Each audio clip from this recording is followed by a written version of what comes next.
Before we begin, if you could please subscribe to this channel, that is a great way to help us to get the gospel out on YouTube.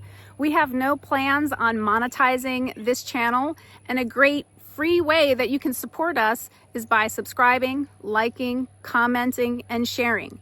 If you would like to make a monetary donation, we have links in the description below, as well as our Cash App handle. Hi all, Alicia here with Evangelize Georgia, and today I wanted to show you my fig tree. And we're going to do a little walk and talk because I wanted to catch up about the rapture and about a recent vision that I had. But the first thing I want to show you is this fig tree in my yard, and it's put out green figs. And I'm so excited. You can see one here. And oh, you could just smell. You could smell the figs. Oh, it's just, I love the way fig trees smell. Let me see if I can find some more. Oh, here's some more. Lots of little green figs on this branch here, if I can. Yeah, you see them all. Now, I had a dream about a fig tree in 2023, right before the October attacks on Israel. And the Lord was telling me in that dream that Israel was ripe or ripening for judgment. And I just found the timing of that dream to be very interesting, because we know from scripture that oftentimes a fig tree represents Israel. And sometimes Israel is represented in other ways too, as a grapevine or as the almond branch, if we're talking about the Levitical priesthood. I also found significance for the fig tree in Song of Solomon. If you go to chapter 2, starting in around verse 10, you will see that the fig tree is one of the signs that winter is over and spring has come. If you go to the KJV version, it talks about green figs. It talks about the flowers are starting to bloom. And that's about the time of year that we have right now here in the southeast part of North America. And I would guess it's kind of similar in Israel right now. There's probably some differences. Israel is center of the world, according to God, according to the Bible, God's word. So it's just interesting to keep your eye on the fig tree. Some people believe that that passage in Song of Songs, chapter 2, is about the rapture, because the king is saying to the bride, "Come away with me, awaken, my fair one, come away with me." And it's very interesting. He also says that she's hidden in the clefts. And I talked earlier in one of my lives about Abigail being the hidden bride of the king of Israel, King David, who is a type of Christ. And so all throughout scripture, you see this theme of a hidden bride. That doesn't mean that I believe in a secret rapture. There's nothing secret about the rapture. If you've watched this channel, you know that I always talk about how the Bible is very clear that the dead in Christ are going to rise first, and then those of us who are alive and remain get caught up to be with him in the air forever, and it's not going to be secret, right? I mean, when dead people start coming out of the graves, you're not going to be able to hide that. It's going to be a very public event, and you can read about the rapture in 1 Thessalonians chapter 4, starting in verse 15. Also at the end of 1 Corinthians chapter 15, it talks about the resurrection, how our mortal bodies will be made immortal, just like Christ, who is God in the flesh, lives in an immortal body. He is the firstborn from among the dead. And so he has all power to give us an immortal body like his, because he is God. So he created you in the first place. He has the power to recreate you. And that is what will happen when the trumpet sounds for the resurrection. I do hold the position that the rapture, or resurrection as some people call it, will occur before the 7-year tribulation. That's not a hill that I would die on.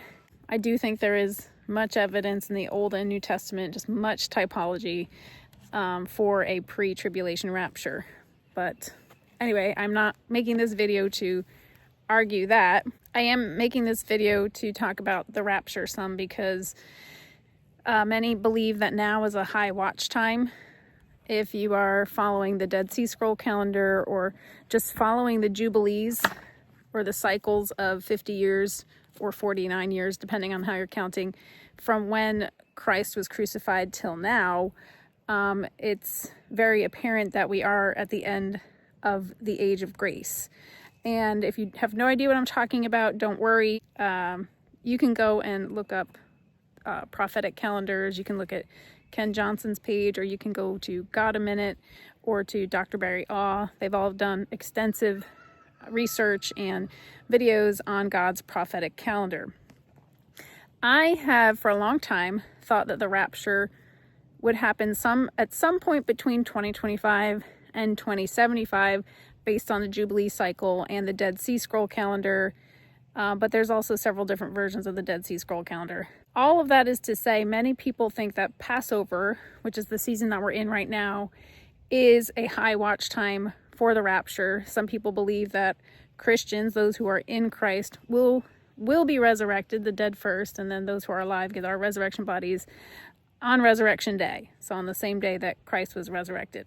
No one can say for sure, no one knows the day or hour, but I do believe that God rewards the seeker and that he does give us clues and hints to tell us that his coming is near. Because if you are close to Christ, you know something's going on. You know, you can feel it in the air that he is near, that he is at the door, he is ready to descend. The Lord himself will descend from heaven with a shout. What? And so you can feel that. You can feel it. You can look to the Word of God. There's just many signs that we are at the end of the age. I do hope that the resurrection rapture happens closer to 2025 and even in 2025 rather than closer to 2075.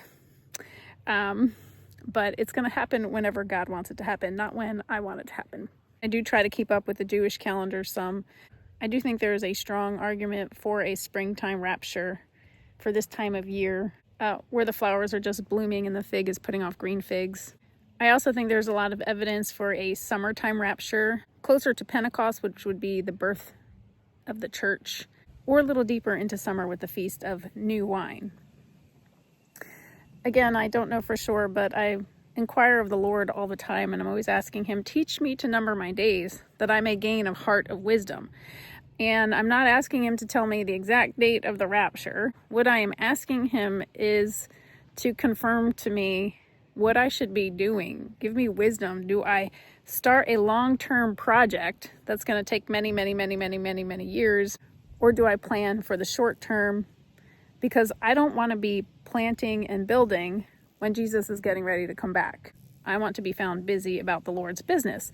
And actually the easiest way to be busy about the Lord's business is just to be always evangelizing and always busy about his business. So that has been his answer to me is, well, don't worry about it. Just be busy about my business. That's all fine and good, but I also have to live on this earth. And, my husband likes to do projects and things. So I do always inquire of the Lord before we start a big project. Should we do this? And he always answers in some way. Yesterday, I was really seeking the Lord in prayer, and I had been struggling with some looping thoughts. I don't know if you ever get looping thoughts, like thoughts that you just can't stop. They just keep coming no matter how hard you try to get rid of them and subdue them, command them away. And I had been struggling for a while with some thoughts, and I know these thoughts are not good, and they are taking up my mind, living rent-free in my mind, and I'm not cool with that. So I was asking him to take away these thoughts. And really what I realized is that it wasn't so much that I should be asking God to take away these thoughts, but that I should ask him for more of him. That I should just pray through my list, because I have some lists that I pray through and that I cycle through. But then I need to set the lists aside and just be in his presence. And a lot of times I will speak in tongues, or more often I sing in tongues when I am in this space where I'm just being with the Lord and just seeking his presence and not really seeking anything from him. And now I'm just coming before him with nothing, just humbling myself before him and just seeking him, just seeking his presence. Well, yesterday the Lord made himself present with me when I was in this prayer time, and he gave me a vision. And I wasn't asking specifically about the rapture, although I had been earlier this week because of all of the people online talking about the rapture. And it just seems to be a very popular topic with Christians. And but that I wasn't even asking him specifically about that. But while I was praying in the Spirit, he showed me a vision of myself flat on my face, prostrate before him, like completely flat in worship. And then I rolled over a couple times from my front to my back and then back to my front. And then as he's showing me this, I find myself just compelled to completely prostrate myself. Usually I'm praying in some kind of prostrate position, but I completely flattened myself on the floor, and I couldn't really move. I could if I tried, but I didn't want to because I knew he was showing me something. And I was in this very prostrate, very flat position, and he was showing me that the rapture was occurring. And I very much wanted to look up and see the dead in Christ rising. Like I had this impulse to look up, but I knew that I couldn't. I knew that I was going to be flat on my face while the dead in Christ were rising into the sky to meet the Lord. And at first I was kind of disappointed and frustrated, and I was like, I want to see what's going on, God. I want to see the dead in Christ rising. I've been waiting for this moment for my whole Christian walk. I mean, this is exciting. At that point, the Holy Spirit spoke to me, spirit to spirit, and I just remember the Holy Spirit saying, there are so many children. So many children. And that made me think of the passages in Matthew and in Luke, where Jesus says that the kingdom of heaven belongs to such as these. Do not hinder the little children from coming to me. I oftentimes wonder what's going to happen to babies in the womb at the time of the rapture, what's going to happen to all those embryos on Peachtree dishes that, get discarded for because people have done IVF. And I've always wondered about those embryos because I know God cares. He cares about each and every one. He cares about everything. And he very highly prizes human life. He prizes human life so much that he sent his son Jesus to die, to redeem humans. Anyone who puts their trust in the blood of Jesus Christ to pay for their sins will receive eternal life. I still don't know exactly what happens to embryos in laboratories or to babies in the womb at the rapture. And I don't know what the age of accountability is, like at what point a child will be considered eligible for the rapture or not. I do not have those answers, but I do have this peace and assurance that many children will be raptured, and that will be something to look forward to. And I do believe there's enough evidence in the Bible to support that position. Most importantly, Jesus' own attitude toward children. Another thing this vision made me wonder about is when the trumpet sounds, will humans be thrown to the ground prostrate? Like, will we just be compelled because the voice of Jesus is so powerful? His voice upholds the universe. He upholds the universe by the word of his power. The book of Hebrews tells us, Hebrews chapter 1. And when he descends with the shout, like Jesus Christ himself is going to give the command, come up here, or rise, or whatever command he's going to give, the way he commanded Lazarus to come out of the tomb, he's going to descend from heaven and give that kind of shout. I just wonder if we're going to be thrust to the ground and just completely prostrate against the ground while the dead in Christ are rising first. I don't know that that's going to happen, and scripture doesn't tell us. I also wonder if people are going to hear those rapture sounds differently, like if a Christian's going to hear the audible, intelligible voice of Jesus and hear the exact words, and that those who aren't saved will just hear a bunch of noise, or they will just hear the trumpet of God, or something along those lines. I don't know all those details, but I do know that it's going to be awesome and amazing, whatever it is. I personally think God was showing me that when I was thrust onto the ground while the rapture was happening, that there will be a death and resurrection moment for those who are alive in Christ. That when we get transformed, our transformation into the likeness of Christ, into our resurrection bodies, our immortal bodies, that resurrection process might look like death and resurrection, that we might be thrown to the ground looking as if we're dead, the same way that John fell over as if dead when he encountered Jesus in the beginning of the book of Revelation. And then Jesus had to touch him and say, do not be afraid. And then John revived. I wonder if we will have a very similar experience, the rapture generation Christians, those of us who are alive when Jesus descends with a shout, if we're going to have this death and resurrection kind of experience, if we will be thrust to the ground looking as if we're dead and then be resurrected and then get caught up to heaven as John was caught up in chapter 4. I cannot give a definitive answer from that because that would be requiring me to go outside of Scripture, and I am not going to do that. I'm not going to go outside of Scripture to look for confirmation for a vision that the Lord gave me. What I do with my visions is I test them against Scripture, and Scripture does tell us that we will be transformed in the twinkling of an eye, that those of us who are alive, living in these mortal bodies, will be made immortal and caught up to be with the Lord in the air. Whether we get thrust down onto the ground for that process to take place, that's not confirmed anywhere in Scripture. So I would never say, like, that's definitely how it's going to happen. I do think that the Lord was showing me this because he wanted to encourage me that the rapture is near.